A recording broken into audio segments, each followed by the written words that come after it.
assistance, because I didn't think it was fair that Holding and the city of Laredo, the counties were, paying for the expenses when it should be the federal government. It worked for many years, but then when the numbers went up and the borders pretty much were open up, and they started going out to New York, Chicago, and other places, then those congressmen and senators said, "Oh, we need help." So that small program, I think it was about 35 million or somewhere 30 million, went up to 800 million. The moment it went up to 800 million, I kind of thought it might be problems, because all of a sudden our Republicans started looking at that. Hey, why are we paying for that? And sister, like you said, there was a lot of misinformation. Oh, they're paying for airplanes, they're paying for buses, they're paying for this, they're doing that. There was a lot of misinformation. But when New York, and I'll say New York and the other places had people staying at hotels or doing it got a lot of attention. Here it was just to provide the basic assistance, the food, they need a little bit of health care, the clothing, and that's all. But when they went up to the Northeast and other places, they changed a little bit. So now, as you know, this new administration came in and they cut that off. And so I'm hoping, as the ranking Democrat in Homeland, is that we can talk about this a little bit more, at least at certain areas that we are looking at. Because, again, and even if you don't get that assistance, they're still going to do the right thing. Right. And that's what they're doing right now, and the donations and all that. So that, I can go on, but that is basically a summary of what we have. But if you look at it, it is basically a similar process of what we saw in past administrations. So, Melissa? Yes, I want to express my deep appreciation to the organizations here in the city of Laredo that do ask our community to step up with donations. The Holding Institute, and often they work with Casa Misericordia, and there are other institutions here whose whole mission is to help people, to help them in a dignified way, and to keep families together. So when this administration doesn't recognize papers of people who are in process, because many of them are in what we recognize as a legal process to go through our immigration system, when those people are deported here, then the cost of returning to their communities is borne by those same families. Mm-hmm. And the government is not assisting them in any way for having gotten caught up in this basically mistaken identity and the consequences of that. So I'm incredibly proud of the City of Laredo. I serve as a council member here, of our private institutions, organizations that take it on this incredibly important mission to keep families together, to treat people with dignity, and to help them conform to our immigration process. It would be, in my opinion, more helpful if that process were clear.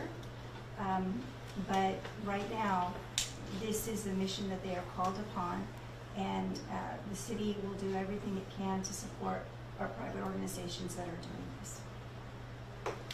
And before we open up for questions, I certainly want to join the city councilwoman and Holding, Pastor, that, for people, if you can donate, and help out Holding Institute.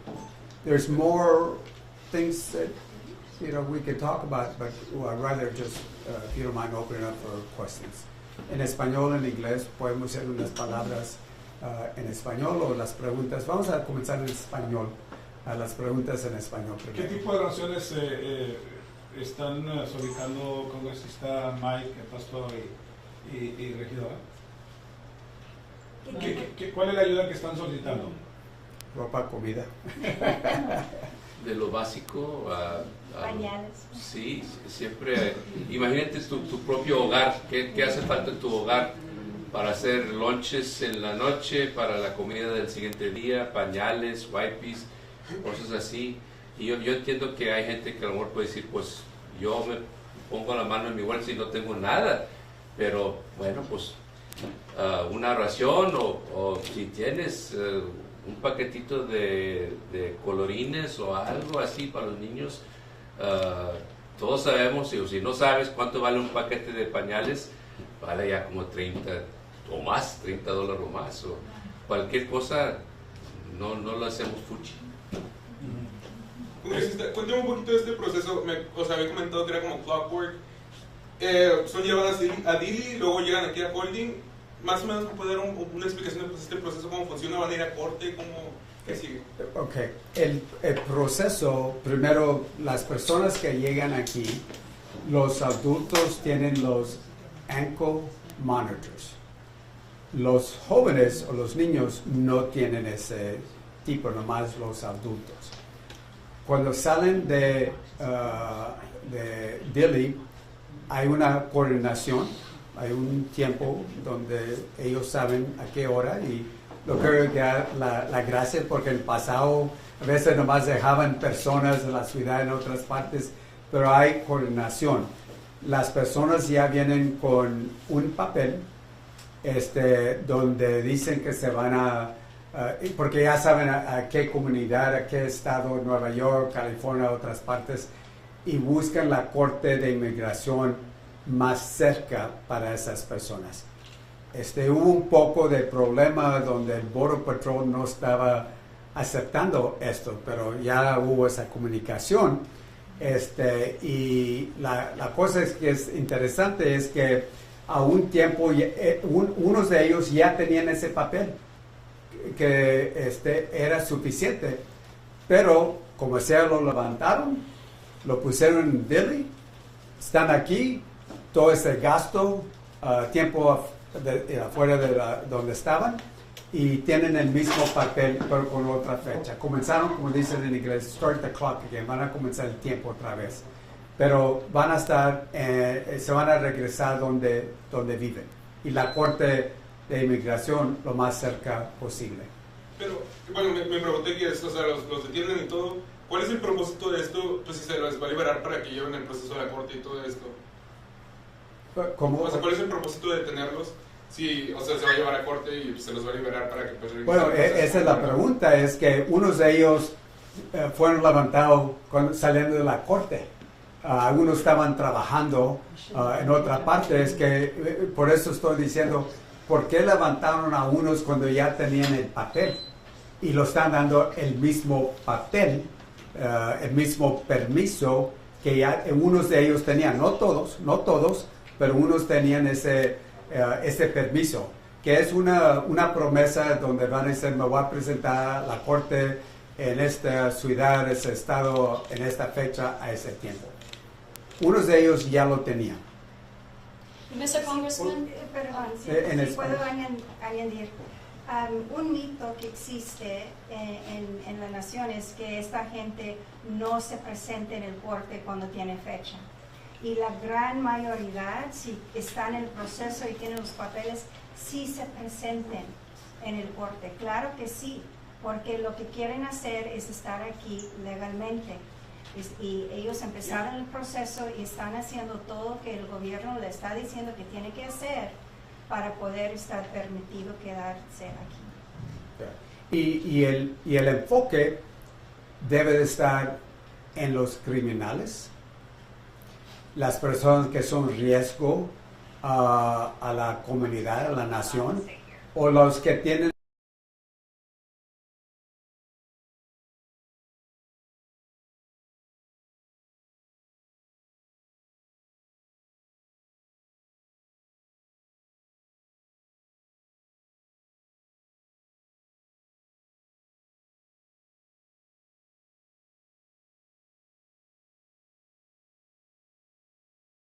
correctamente, y lo levantaron y lo están dando el mismo permiso que ya unos de ellos tenían en las manos.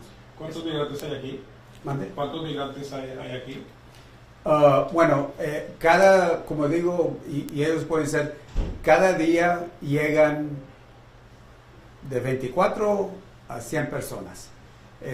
dependiendo a cuántas personas salen, familias, porque son adultos y niños. Pero tengo que migración no les permite quedarse más de 72 horas en un lugar. O sea, cada uno de ellos no puede estar aquí más de 2 o 3 días. No. Yo creo que estás hablando en los Border Patrol Stations. No aquí. En el Border Patrol Station, cuando había muchas personas, no deben estar más de 72 horas. Este es el Border Patrol Station. En Dilley, que es un centro de familias, el Flores Agreement, un arreglo donde un juez dijo niños no deben de estar más de 21 días ahí en esos tipos de centros. Congresista, ¿en qué cambió la... Yeah, and then we're off. ¿En qué cambió a partir del 17 de enero la política de liberación? Y quiero saber en qué estatus quedan las personas que son liberadas. ¿Cuál es el estatus de esas personas? ¿Por qué cambiaron? No sabemos. Como yo dije ahorita, yo no sabía de lo que estaba pasando, porque lo que se oía de la administración, nadie va a salir o lo vamos a deportar. Y hay que recibir la llamada de Holden, dices, oye, congresista, ¿sabes que está pasando esto en este momento? Que están dejando personas de Dilley, llegan a Laredo y se regresan donde están. ¿Por qué cambiaron esto? No sabemos. ¿Falta de espacio? ¿No tendrán suficiente espacio? Bueno, si siguen la ley, si es una familia con niños, los niños no deben de estar ahí más de 21 días. Es que ese centro, cada 21 días depende de cuando llega un niño, 21 días deben de salir. Se oye, no sabemos, ¿verdad? No sabemos que a veces están en uno, lo cambian a otro para comenzar el clock. No sabemos. Dijeron unos, pero no sabemos. ¿Y cuál es el estatus después de que son liberados? ¿Cómo quedan? ¿Cuál es el estatus? Bueno, tienen el papel donde se van a presentar a la corte, donde pueden presentar su caso. Les voy a preguntar en inglés, ¿está bien? Sí, cómo no. Si no importa.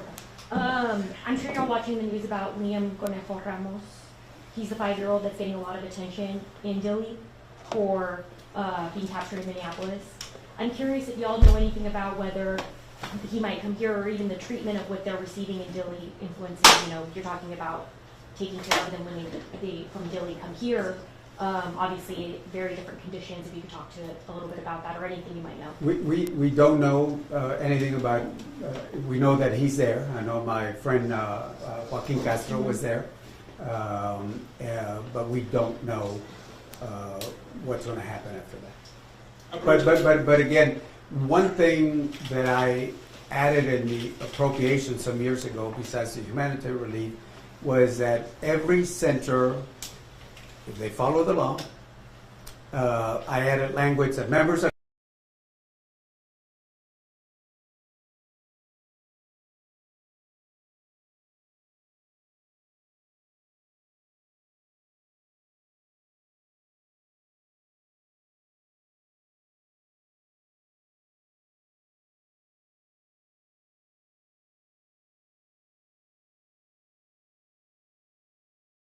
doing things if they follow the law. I also added very strict language that kids or adults should get medical care, food, whatever they need, their clothing, education also. They're supposed to get all that in there if they follow the law. Notice I would not say that in the past, but now it's that if they follow that law, which I hope that they are doing that. Aprovechando la pregunta, ¿cuál es su postura pues, sobre la detención pues, prolongada del menor que mencionaron ahorita? Well, if they follow the law, the Flores, whenever his clock started for 21 days, he should be released. Claro. Y una pregunta más rápidamente. Let me have her and then we'll go back. Just wanted to. You guys at the same TV station? No, I'm just kidding.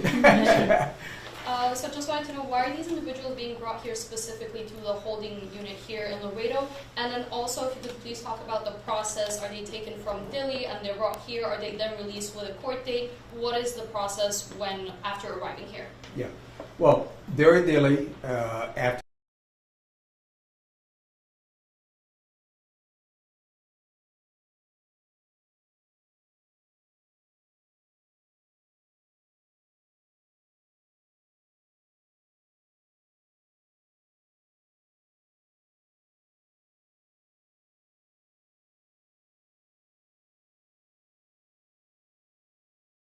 And they get out of a bus, they want to make their bus arrangements and take the first bus out.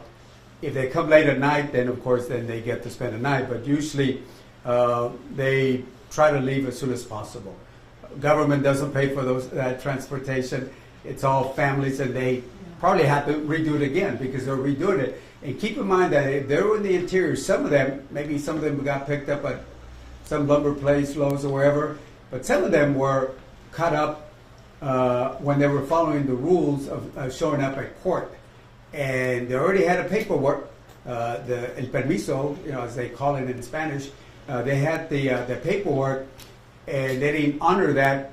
They go to Dilley, and when they're released, they're given the same paperwork. They go back to where they were with a different court date and time to show up. And how many people are we expecting to come here in Laredo, and why Laredo specifically, if we're looking here? I can answer that, but Because they're good.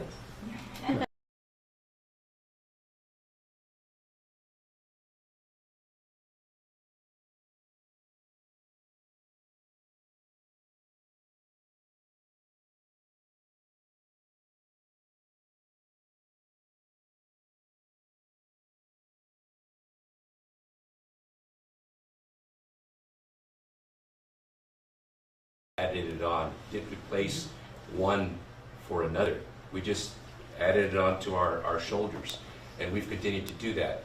Why holding in particular? I think it's because we're one of the few shelters that survived the administration change, right? And we barely survived, but we're here, and believe me, it was a very a difficult decision to make when we first decided to renew accepting individuals, because it's a personal and it's a professional risk that we take, to be honest with you.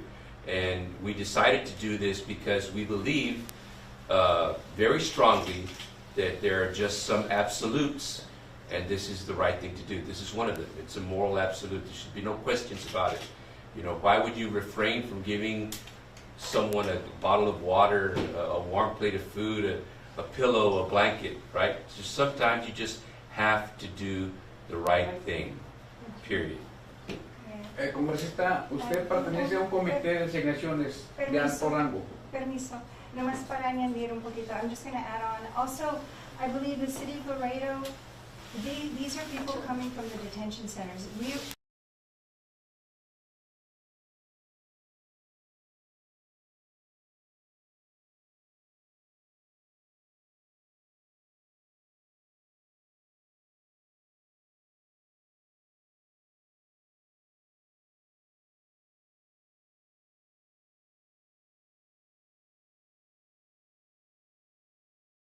Holding Institute is available, right?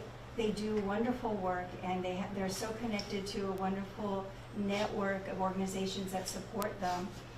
But it's also, they're available to do that. We just do not have that issue in our own community, so we're open to accept it from other places. And with the number, I think it was forgotten to mention, how many individuals and families are we expecting to come here in the next few days? They vary every day, and they've gone from, let's say, 24 to 100 individuals. It just depends how many people they release. They coordinate with them and say, in X amount of time, expect a bus to have X amount. So usually one bus, or sometimes, usually one, and then or van that are sent in. So it just varies. All we can say from 24 to 100 people, right? And it really started picking up January.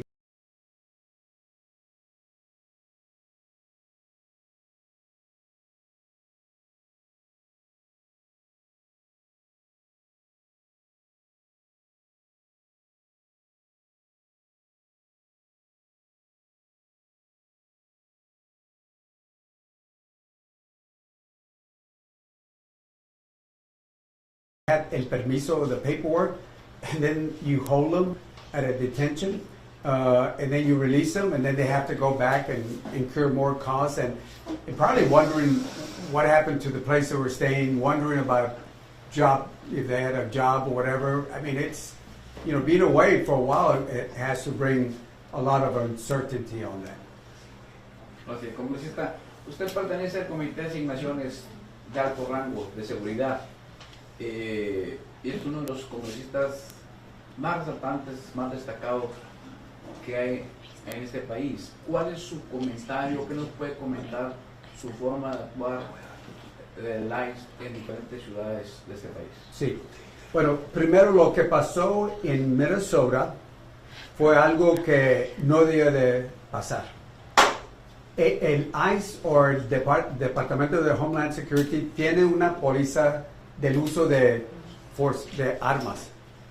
Si ellos siguieran esta póliza, no Good y Petit ahorita deben de estar vivos. Número uno. Número dos, y ahorita los senadores están diciendo que fue algo muy interesante. Los senadores demócratas, republicanos, congresistas, demócratas hicimos un arreglo. Pero después los senadores demócratas, pero ellos hicieron el arreglo con nosotros.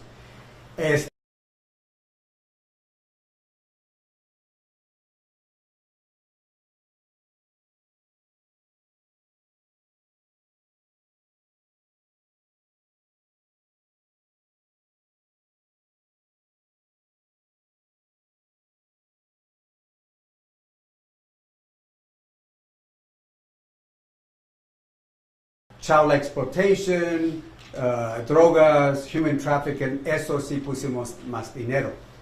El problema, y pusimos cosas, por ejemplo, ellos querían recortar la oficina de Civil Rights and Liberties, nosotros dijimos no, pusimos $10 millones. Pusimos 20 millones para las cámaras donde ICE debe de tener esas cámaras. Pusimos $millones para de-escalation, que es parte de la póliza de Force, y pusimos esto. Cuando unas personas dicen debemos de cerrar el gobierno por lo que pasó, no estoy de acuerdo, porque Homeland Security tiene ICE dividido en dos partes, enforcement and removal. La otra parte es Homeland Security Investigation, los casos criminales contra niños, mujeres y otras cosas.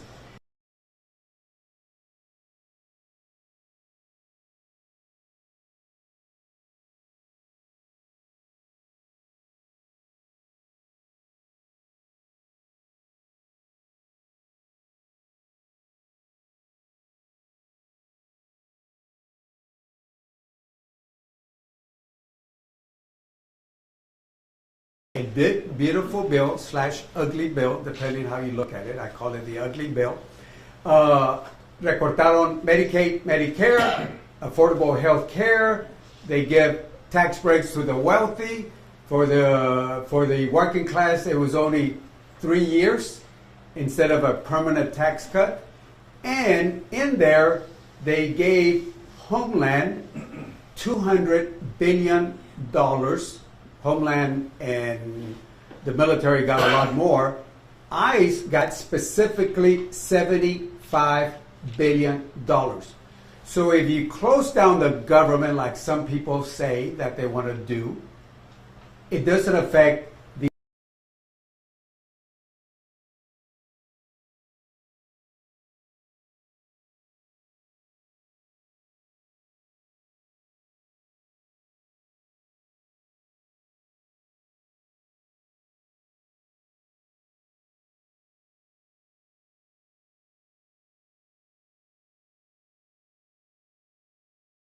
negotiate on some things I wanted. I wanted use of force. In other words, you have a use of force, deben de seguir la póliza. Training, I don't know if I mentioned training. Training for a nice officer used to be, era de